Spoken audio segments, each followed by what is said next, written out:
जब एक माँ गर्भ धारण करती है तो उसको पता होता है कि 9 महीने का एक लंबा समय अंतराल है और उसके बाद ही मुझे जो है वो मेरा बेबी मुझे देखने को मिलेगा। लेकिन इसके बावजूद भी वो अधीर नहीं होती, वो इम्पेशेंट नहीं होती और वो बड़ी ही पेशेंस के साथ में, धैर्य के साथ में उन 9 महीने को काटती है। और उन 9 महीने के पीरियड में वो क्या कुछ नहीं करती। वो अच्छी अच्छी बुक्स पढ़ना, अच्छी चीज़ों को देखना, और हमेशा जो कहा जाता है कि जब एक गर्भ धारण की अवस्था में जो है हमें हमेशा अच्छी चीज़ों को देखना, सुनना, मनन करना है ना। तो एक माँ वो पूरा प्रयास करती है और एक इनर सेटिस्फेक्शन के साथ में खुद से भी प्यार करती है, खुद की देखभाल करती है, अपने बच्चे की देखभाल करती है कि यस, मेरे भीतर एक जान पल रही है। और वो मतलब अपने आप को, अपना स्वरूप देखने के लिए कितनी सब्र के साथ में इंतज़ार कर रही होती है। उस समय जो ये 9 मंथ का जो एक समय अंतराल होता है, उसमें एक माँ का जो सेल्फ लव होता है वो चरम सीमा पे होता है। सो ये मुझे एक सबसे सुंदर एग्जाम्पल लगता है कि जब इस तरह के क्वेश्चंस आते हैं हमारे पास काउंसलिंग में कि कब कब होंगी चीज़ें। ऑल्दो ये समय को लेके मैंने बहुत बार वीडियो बनाया हुआ है ना, कि हम जब भी एक वेटिंग एनर्जी में चले जाते हैं, इम्पेशेंट एनर्जी जब क्रिएट होती है तो हमारी लाइफ में उतने ही डिलेज होना शुरू हो जाते हैं, क्योंकि हमारी वाइब्रेशन लो हो जाती है। तो इसलिए मुझे ये एक माँ का जो उदाहरण है ना, इतना सुंदर लगता है कि, और देखो जब वो माँ बच्चे को जन्म देती है तो उस समय कितना पेन होता है, असहनीय दर्द, इस दर्द की कल्पना भी नहीं कर सकते, है ना। लेकिन वो उस पेन को भी सहती है, क्योंकि उसको पता है कि इसके बाद में जो रिजल्ट आने वाला है वो रिजल्ट मेरे इस सारे पेन को ख़त्म कर देगा। और होता भी यही है, जब वो बच्चा उसके हाथ में, उसकी गोद में होता है तो वो सारा पेन भूल जाती है ना। वो सारे त्याग, वो सारे संघर्ष, वो सब कुछ भूल जाती है, और उसके सेल्फ लव का, जो उसने इन 9 महीने में सेल्फ लव किया था, वो सेल्फ लव का गुड रिजल्ट उसको मिलता है।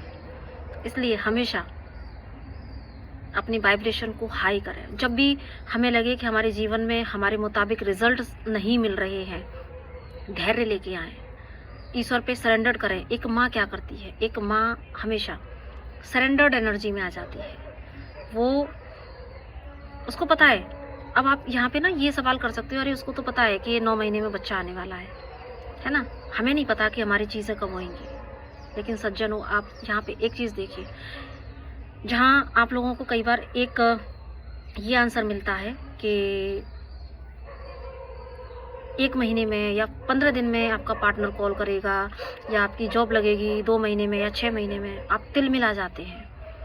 कई बार ऐसे क्लाइंट हमारे पास आते हैं, तिल मिला जाते हैं, अरे इतना लंबा समय, है ना, जबकि हम तो नहीं बता रहे, है ना। टैरो रीडिंग से पता लग रहा है या जिन भी टूल से पता लग रहा है। लेकिन आप वो 8 दिन, 15 दिन, 6 महीने तक की भी वेट की एनर्जी को आप बर्दाश्त नहीं कर पाते हैं, तिल मिला जाते हैं। लेकिन एक माँ 9 महीने इंतज़ार करती है, पिता भी करते हैं साथ में, ठीक है। लेकिन एक माँ के गर्भ में तो वो बच्चा पल रहा होता है। सो इसलिए मुझे ये उदाहरण सबसे अच्छा लगता है कि अगर आप अपनी लाइफ में ग्रोथ करना चाहते हैं, आगे बढ़ना चाहते हैं, या जीवन इसी का नाम है, जीवन अच्छे और बुरे दोनों से मिलकर बना है। क्योंकि सिर्फ लाइट का ही अस्तित्व नहीं है, डार्क का भी यहाँ पे अस्तित्व है, अंधेरे का भी है। क्योंकि जब रात के बाद में भी जब एक बाद ही जब सुबह होती है, तो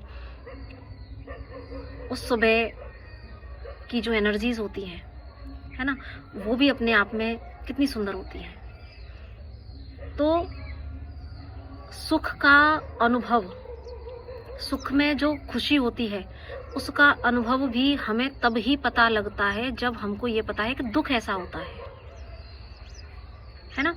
जब कोई चीज़ हम कड़वी एकदम से खा लेते हैं मुंह में, उसके बाद में हमें जल्दी से पानी पीने की पड़ती है, जल्दी से हमें कुछ अच्छा मीठा खाने का जो है लगता है कि अरे जल्दी से मीठा खाओ, अरे मुंह कड़वा हो गया। तो मीठे का सुख हमें जो मिला,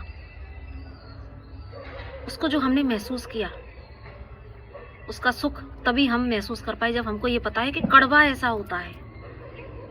तो उसी तरीके से जब एक माँ अपने उस लेबर पेन को भूल जाती है जब वो बच्चा उसके हाथ में आता है, तो ये एक सुंदर सबसे उदाहरण है कि हमारा काम है प्रयत्न करना। ठीक है, प्रयत्न रूपी बीज जब हम रोपित कर देते हैं तो ऐसा हो ही नहीं सकता कि उस प्रयत्न का हमें गुड रिजल्ट ना मिले। तो डिले कई बार जब हम करते हैं तो वो डिले सिर्फ हमारी लोअर कॉन्शियसनेस की वजह से, लो एनर्जी की वजह से, एक इम्पेशेंट एनर्जी की वजह से, या फिर एक अधीरता की एनर्जी की वजह से, रिजल्ट ओरिएंटेड होने की वजह से। तो ऐसे में सिर्फ श्री कृष्ण भगवान की वाणी को हमेशा याद रखें कि यस, हमारा काम है कर्म करना, और जो कर्म आपने किया है उस कर्म का इंटेंशन मैटर करता है। आपने अगर बहुत पॉजिटिव इंटेंशन के साथ में जब अपना कर्म कर दिया तो ईश्वर भी आपको उसका रिजल्ट ज़रूर से देंगे। हाँ, कई बार चीज़ें अगर आपकी लाइफ में डिले हो रही हैं तो उस डिले के पीछे रीज़न क्या है ना, वो ईश्वर जानते हैं। तो अगर आपका समर्पण भाव एक माँ की तरह होगा कि यस, मुझे पता है कि लेट ज़रूर से होगा, लेकिन जो मैंने बोया है वो मुझे ज़रूर से मिलेगा, है ना। सो इतना इस दर्जे का आपका ट्रस्ट, इस दर्जे का आपका समर्पण, और उस समर्पण के पीरियड में अगर आप एक माँ की तरीके से अपने आप का ध्यान रख पाते हैं, अपने आप को हाई वाइब्रेशन में रखने के हर संभव प्रयास कर पाते हैं, एक बेसिकली अगर मैं एक शब्द में कहूँ कि आप खुद से प्यार कर पाते हैं, है ना, सेल्फ लव की एनर्जी में आ पाते हैं। जिस तरीके से एक माँ करती है ना, बस पूरी तरीके से सेल्फ फोकस्ड हो जाती है, अपनी मानसिक, भावनात्मक, आत्मिक हर तरीके की हेल्थ को, आत्मिक है ना, हर तरीके की हेल्थ को वो इम्प्रूव करने की दिशा में लगी रहती है, क्योंकि उसको उसका बच्चा शारीरिक, मानसिक, भावनात्मक हर तरीके से वो एक ऐसे बच्चे को जन्म देना चाहती है जो हर तरीके से सुदृढ़ हो। तो उसी तरीके से जब हमारे और आपके प्रयास ऐसे होंगे, हम भी अपनी लाइफ में वही चाहते हैं। तो चाहे हमारी लाइफ का कोई भी एस्पेक्ट हो, तो सब्र, जैसे साईं बाबा हमेशा जो कहते थे ना, श्रद्धा और सब्र, तो एक सब्र की एनर्जी में आना, और उस सब्र की एनर्जी में सिर्फ अपने कर्म करते रहना और अपनी वाइब्रेशन पे चेक रखना कि यस, हमारा समर्पण कितना मजबूत है। तो अगर आपकी उस सब्र के पीरियड में अगर आपकी श्रद्धा मजबूत है, उस सब्र के पीरियड में आपका समर्पण मजबूत है, तो रिजल्ट खराब कैसे हो सकते हैं। कई बार डिले, आप जानते हैं ना, डिलेज कई बार हमारे लिए प्रोटेक्शन होते हैं, और ये हमें कई बार नहीं समझ आते उस वक्त, क्योंकि हम इम्पेशेंट होते हैं, हम इरिटेट होते हैं, हमें तुरंत रिजल्ट चाहिए होता है।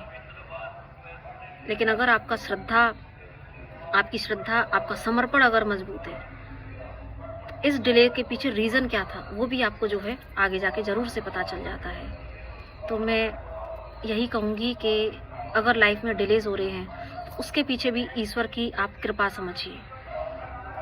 डिलेज हो रहे हैं तो आप यहाँ पे उस टाइम फ्रेम को अपने लिए सेल्फ लव का एक टाइम पीरियड समझ लीजिए, सेल्फ लव की एक प्रयोगशाला समझ लीजिए, और उस टाइम फ्रेम में आप जितना अपने आप को निखार सकते हैं, अपने आप को जितना तराश सकते हैं, वो प्रयास आपके होना चाहिए।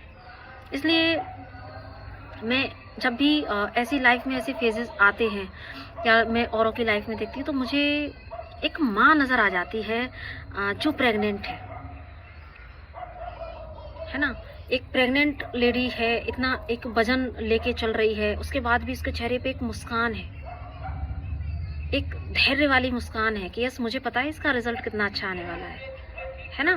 तो इससे सुंदर मुझे कभी कोई उदाहरण नहीं लगा। जो भी लोग परेशान हो जाते हैं जरा सी लेट होने में, है ना, ईश्वर हमेशा कहते हैं कि आपकी श्रद्धा जितनी मजबूत होगी, आपका समर्पण जितना मजबूत होगा, आपका सेल्फ लव जितना मजबूत होगा, आप जितना अपनी वाइब्रेशंस पे काम कर लोगे, यूनिवर्स देने के लिए ही बैठी है। ठीक है, सो मुझे लगता है कि इस उदाहरण से हमें ज़रूर से एक प्रेरणा लेनी चाहिए। तो आई होप कि आपको ये मैसेज बहुत अच्छा लगा होगा। अच्छा लगे तो ज़रूर से इसको लाइक कीजिएगा। चैनल पे पहली बार आए हैं तो सब्सक्राइब ज़रूर से कर लीजिएगा। और एक मेरा दूसरा भी चैनल है डिवाइन मैसेंजर के नाम से, तो आप उसको ज़रूर से सब्सक्राइब कर लीजिएगा। उसमें जो है हम जो है टैरो रीडिंग्स लेके आते हैं, और साथ में पहले चैनल मैसेजेस का जो है वीडियोस मैं उसी अकाउंट पे डालती थी, अभी भी डाल देती हूँ। तो अगर आप चाहें तो उसे ज़रूर से सब्सक्राइब कीजिए। और इस चैनल को भी खोलने का मुझे अचानक से एक दिन चैनलिंग हुई, तो मैंने ये सोल अपलिफ्ट हब के नाम से जो है ये चैनल बना दिया है। तो आप दोनों चैनल को ज़रूर से सब्सक्राइब करके रखें, और उस चैनल को भी ज़रूर से आप देखें। और जो भी आपको पर्सनल अगर किसी काउंसलिंग की ज़रूरत है, टैरो रीडिंग्स की ज़रूरत है, या आप किसी भी तरह की सेवा चाहते हैं, आकाशिक रिकॉर्ड्स रीडिंग है, पास्ट लाइफ रिग्रेशन है, मोक्ष पत्रा रीडिंग है, या काउंसलिंग है ना, या आप ट्विन फ्लेम जर्नी में हैं, या आप स्पिरिचुअल जर्नी में हैं, किसी भी तरह की आपको कोई भी आप जो है गाइडेंस की ज़रूरत है, तो वो आप ज़रूर से अपना सेशन बुक करके ले सकते हैं। सो नमस्ते, राधे राधे।